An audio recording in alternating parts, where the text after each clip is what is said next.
जय श्री राम, जय जय श्री राम। कक्षा 12वीं भौतिकी, ठीक है। 6 टीचर आएंगे लेकिन पूरे छत्तीसगढ़ को फिजिक्स सिखाएंगे। अच्छा, आज छत्तीसगढ़ बोर्ड में 20 साल से आया प्रश्न, छत्तीसगढ़ बोर्ड में 20 साल से आया प्रश्न, बोले तो ऑनलाइन परीक्षा बोध या परीक्षा सार, बोले तो ऑनलाइन परीक्षा बोध या परीक्षा सार, क्योंकि हम जानते हैं कुछ साल बाद ऑनलाइन ही पढ़ाई होगा। रामचंद्र जी कह गए सिया से, ऐसे कलयुग आएगा पुस्तक कॉपी छोड़ के ऑनलाइन पढ़ाया जाएगा। मेरा चैनल का नाम है महेंद्र ज्ञान धाम। अध्याय 7 प्रत्यावर्ती धारा। आज हम 2019 से लेकर 2023 तक आईएमपी प्रश्न बता रहे हैं, मतलब 2023 से लेकर 2019 तक छत्तीसगढ़ बोर्ड में आए प्रश्न बता रहे। ये जितना लिखे हैं वो सब 1 नंबर के प्रश्न में आए थे, 1 नंबर के प्रश्न आए थे, ठीक है। अच्छा, हाँ, मेरे घर के पास जस गीत चल रहा है, आवाज़ आ रहा होगा, दोनों का आनंद लो, पढ़ाई का भी आनंद लो और जस गीत का भी। देखो, ये 2019 यहाँ लिख दिया ना, ये तीनों क्वेश्चन 2019 में आए, ये 2020 में, ये 2021 में, 2022 में और ये वाला 2023 में। 2023 में तो 2019 से लेके 2023 का क्वेश्चन बोले पूछा है। पहला, एक पूर्ण चक्र में प्रत्यावर्ती धारा का औसत मान कितना होता है?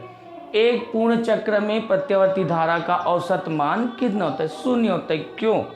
क्योंकि प्रत्यावर्ती धारा ऐसे चलता है, आधा चक्र में एक दिशा में और आधा चक्र में दूसरा, या ऐसे सोलो, आधा चक्र में धनात्मक मान रहता है, आधा चक्र में ऋणात्मक, और धन और ऋण को जोड़ोगे तो पूर्ण चक्र में 0। तो आंसर केवल 0। 1 नंबर का ना, 1 वर्ड लिखना है, तो इसका आंसर क्या हो गया? 0। 2019 से ये पूरा 19 का। एक और क्वेश्चन है, प्रत्यावर्ती धारा परिपथ में फ्लोरोसेंट लैंप के साथ श्रेणी क्रम में किसको जोड़ा जाता है? Fluorescent lamp. फ्लोरोसेंट लैंप कुछ नहीं है, ट्यूबलाइट। क्या है ये? ट्यूबलाइट।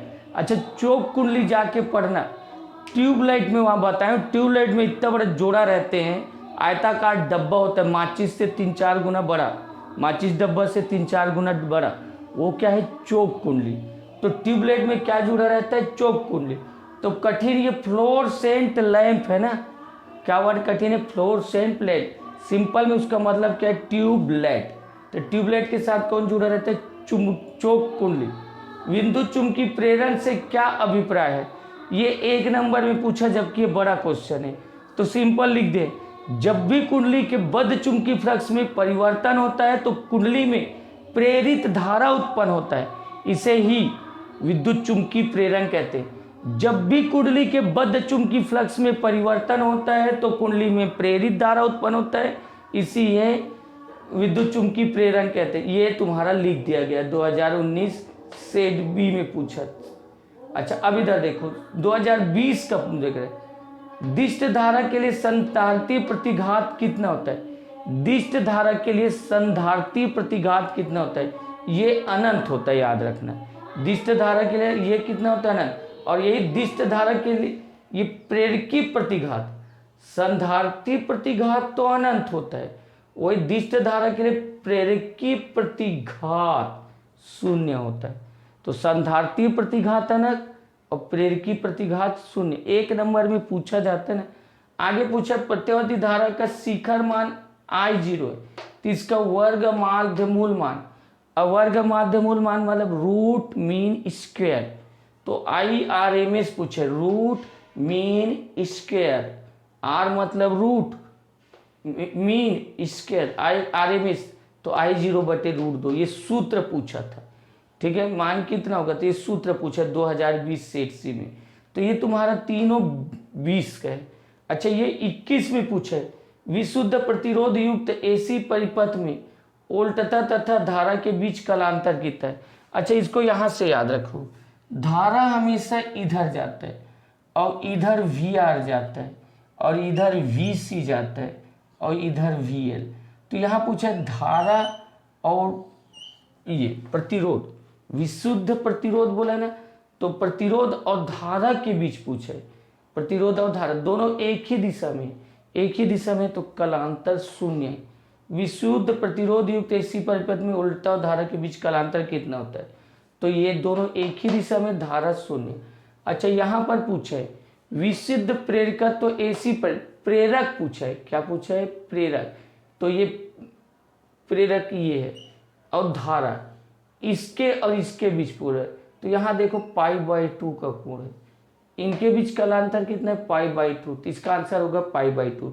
विशुद्ध संधारित्र इसके और धारा के बीच पूछा है, तो पहले इसके और इसके बीच पूछा था तो शून्य, इसके और इसके बीच पूछा तो π/2, और इसके और इसके भी बीच तो कोण कितना है, π/2, तो यहाँ का भी आंसर π/2। ये 2021 में पूछा था।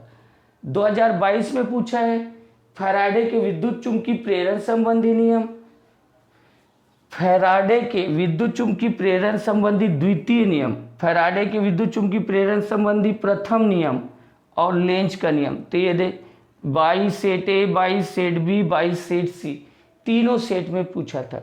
तो तुम लोग ये विद्युत चुंबकीय प्रेरण चैप्टर में मेरा वीडियो जाना, विद्युत चुंबकीय प्रेरण का पहला वीडियो देखना, पहला वीडियो में ये है फैराडे का नियम और दोनों, और दूसरा वीडियो में लेंज का नियम है, तो ये वहाँ से जाके लिख लेना, एक नंबर टाइप के लिखना है क्योंकि मेरे पास जगह कम हो रहा था।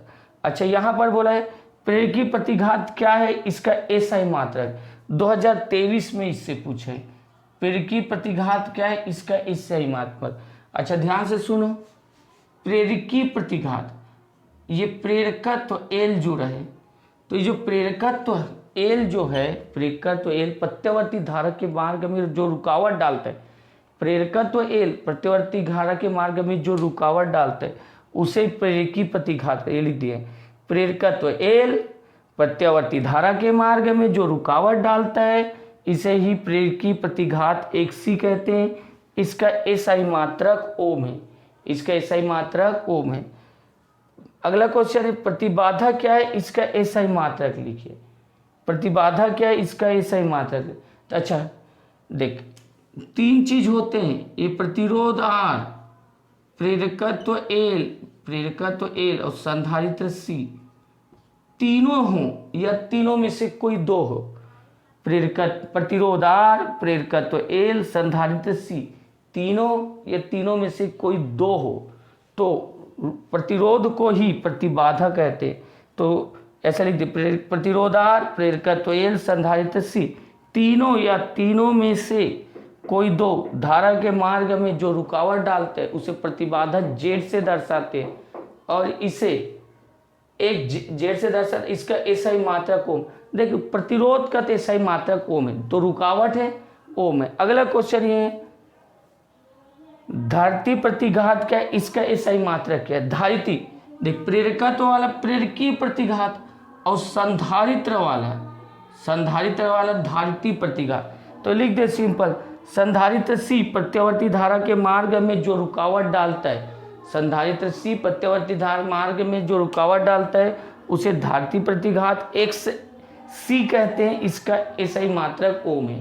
तो ये तुम्हारा 19 से लेके 23 तक एक नंबर वाला बनाए, स्क्रीनशॉट ले लो, हम लोग अदर क्वेश्चन बना रहे।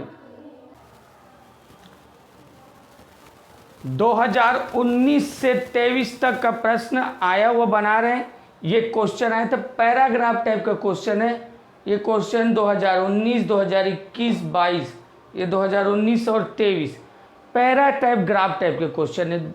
पिछले 5 साल से प्रत्यावर्ती धारा का पूरा वाट लगा दिए, केवल पैराग्राफ टाइप का क्वेश्चन देते। यहाँ मस्त मस्त चीज़ था, 7 परिपथ है, ट्रांसफार्मर है, डायनेमो है, सत्यानाश कर दिया गया है। बस हर्षित विजय पैराग्राफ क्वेश्चन दे देते हैं। चलो देखो ये लिखा है, हर्षित के विद्यालय, कुछ मत, ये पैराग्राफ तुम लोग पढ़ लेना। बोल रहा है कि हर्षित को शहर में शक्ति संयंत्र ले गए जहाँ बिजली पैदा करते हैं।